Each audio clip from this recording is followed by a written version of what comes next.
But we're going to have our illustrious president, Mike Hemminger, give some closing remarks. And also, I know during lunchtime we had some small group discussions and we didn't really have time to have people report out. So I think Mike is going to engage with you all to see, we heard from some of you just during this Q&A of what are your priorities.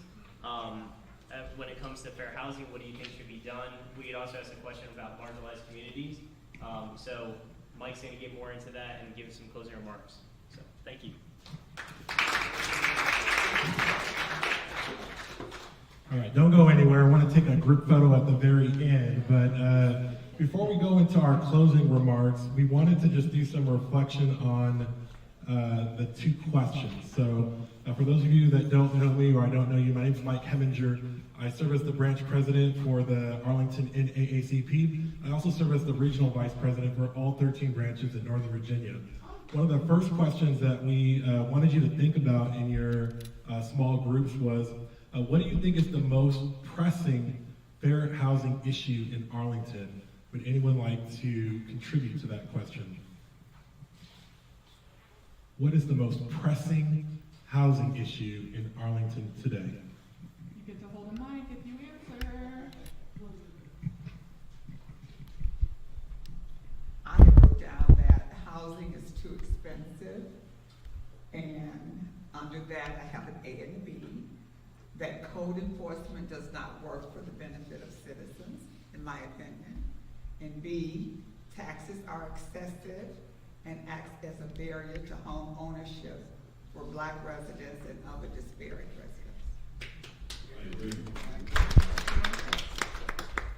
Mine was definitely taxes. I had this thing I keep in my purse. I was sure to share it with some other people. It says Virginia state tax, county tax, special tax, employee wellness tax, and that was just to get food. So one of the pressing issues that I find is that if I'm already on a voucher, I'm receiving SNAP, and now I can't buy grocery for my family. So just as one of those pressing issues. We can keep a roof over our head, but we're not eating. We can keep a roof over our head because of the voucher, because of housing grant, but we can't pay the electric bill. So those are some of the things we just have to really think about. When I think of housing, I think of the whole housing, every entity that goes with that we take for granted. Maybe one more? All right, I'm going to transition us to the, go ahead.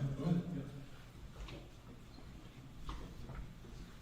I think segregation north-south by however you want to describe it, by zip code. I like to describe it by elementary school zone. The fact that we have some elementary school zones where you can count the number of Black residents on one hand or less, or Black students in those schools, is something that we need to have as a priority for change. And it's true, and people who know me, I'm Michelle Woodruff, people who know me know that I'm a big advocate for missing middle. That is one thing, but it is definitely not the only thing that can solve that kind of issue. So I vote for segregation. That's awesome, I agree. That's actually part of my closing comments. I agree with you, speak with County Board Member Karen Tonish that's with us. Every year, the county surveys residents, and they want to know what are the most pressing issues, and housing affordability continues to be that number one issue. Our second question and final question is, what can Arlington do better to engage historically marginalized residents in housing policy, in planning, and business decision-making? What can we do better?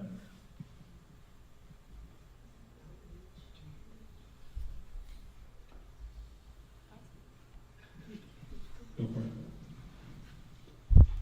it. One thing that has to be done, and it's been touched upon, one thing that has to be done, and it's been touched upon, is to get information out to people so that they know what they can do, what they can't do.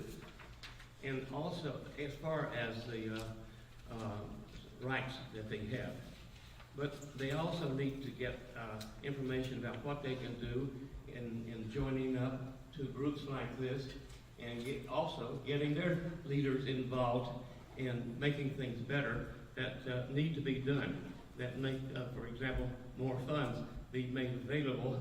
And anyhow, they need to know what it is they can be done to make life better in Arlington for people whose lives need to be made better. I agree. And one more. We already got it. Okay, great. Okay, I was gonna say outreach as well, and mostly meeting people where they are. Everybody can't come to meetings like this.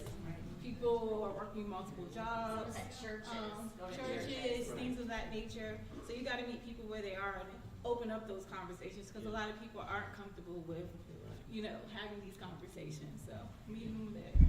Yeah, 100%. All right, can we give all of our speakers and panelists one more big round of applause? Every year, this conference gets bigger and bigger, and I can't imagine what next year is going to look like. For the last 2 years, I believe Arlington has double scheduled with us. I'm not going to say we double scheduled with them, but next year we're going to work a little more closely so that the housing advocates that are there at that event can participate in this event, and likewise, they need to hear from this community at the Arlington County sponsored event as well. So there's 3 things I'd like you to think about as I bring our conversation today to a close, and it's how, what, and when. How, what, and when. Nelson Mandela says, our greatest fear is not that we are inadequate. Our greatest fear is that we are powerful beyond measure. I'm going to say that one more time, and I want you to think of the power of those words. Our greatest fear is not that we are inadequate. Our greatest fear is that we are powerful beyond measure. I want us to also reflect on, we talked a lot about the affirmatively furthering fair housing rule today. That came as a result of the 1968 Civil Rights Act. What else occurred in 1968? Riots at the convention. And what caused the riots? That's right. So the assassination of one of our greatest civil rights heroes, only on the backs of that were we able to say, okay, maybe we do need to do more work when it comes to fair housing. Here we are 50 years later, and we are still struggling to enforce those mechanisms. We heard from some of our speakers today the power that enforcement has. I believe Susie said overnight these people they stopped contributing to some of this discriminatory behavior. I pray and I hope that another assassination doesn't have to occur in order for all of us to wake up and say, we need to enforce the affirmatively furthering fair housing rule. I love and hate that Kellen talked about the 10-year life expectancy difference here in Arlington. It's one of the things I lead with often. We're a small county. In fact, we're the smallest self-governing county in America, and there's a 10-year life expectancy difference right here in our own community. And we have to ask ourselves, how is that in one of the most prosperous, affluent communities in the entire world, the smallest self-governing jurisdiction in America, can we have a 10-year life expectancy difference? How is it that, depending on where you live, could determine how long you get to live in one of the most prosperous communities in the world? So how will we be courageous? How will you be courageous? How will you use your voice to help influence some of these things? In data that we have, we've discovered that there are only 3 areas in Arlington, based off of the area median income, where the average Black family can afford to live. Raise your hand if you knew Arlington used to be 40% Black. Anyone know that? And what is the Black percentage of Arlington today? The last reported number was 9. I imagine it's closer to 8 now. Michelle, I love that you talked about segregation. When I think about the totality of the systemic inequity in our community, it can become overwhelming to think about how can I make a difference in my corner of the world. And I started thinking about what can I do that can have the biggest impact.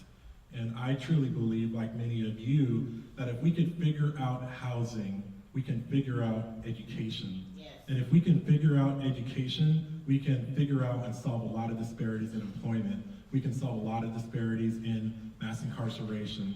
We can solve a lot of disparities in health.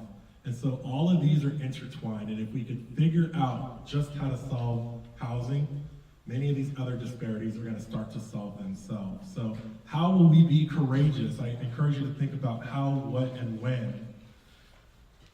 What will you do differently before we have this conversation again next year? There were people that once said, do not march across this bridge, and people did. There were people that said, you need to get up and sit in the back of the bus. And she said, no, I'm not going to do that. And right here in Arlington, Virginia, they said, don't you dare bring black students to these white schools. And we did. The NAACP sued Arlington County. We became the first jurisdiction in Virginia to integrate our schools. So what will you do, whether big or small, to start to impact some of these disparities that we learned about today? What will you do? When we meet again next year, will there be new information? Will the conversation be different? The future, what will be the future of AFFH? Remember that the affirmatively furthering fair housing rule says it's not enough just to not discriminate, right? They say we're not worried about intent or impact. Affirmatively furthering says you must make an active approach to affirmatively further fair housing. We know that discrimination is so bad that if we sit idly by and we do nothing at all, it's going to continue to cause the harm that we've seen for the last who knows how many decades. So we have to do something to affirmatively further. I want to talk about voting. That got brought up a couple times. Who we elect matters, and who we put onto our county board could determine whether our conversation is different next year. And I want you to think about that. When we meet next year, we'll be having a different conversation. There's a bill that is going to come before the General Assembly again next year, and you're going to see the NAACP take a very active stance on this, and this is to change our form of government. We believe that that's going to give power back to the people. We know that the form of government was instituted at a time to restrict black political participation. In fact, they were successful. For about 50 years after they changed that, we didn't see a single black person elected to any office in Arlington, and so I encourage you to stay close to that. As I bring us to a close, we heard about a life membership. I want to thank you. The membership of the NAACP is the lifeblood of our organization. It's the reason why we can put on events like this. It's the reason why Arlington can be one of the most active branches in the entire country, so much so that the national office often relies on us to put together toolkits, advice, and guidance for branches across the country. So if you're not a member of the nation's oldest and largest civil rights organization, the oldest and the boldest, as the past president likes to say, I want to encourage you to do that today.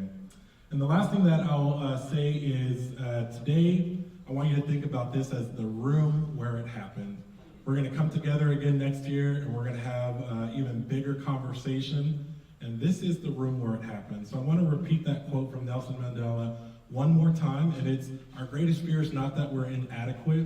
Our greatest fear is that we're powerful beyond measure. It's the room where it happened. It's all of you doing all that we can, big or small. That's going to make a mighty difference. So I'd like to invite all of you to come up to the front. We're going to take a group photo, and we're going to adjourn until next year. Thank you so much.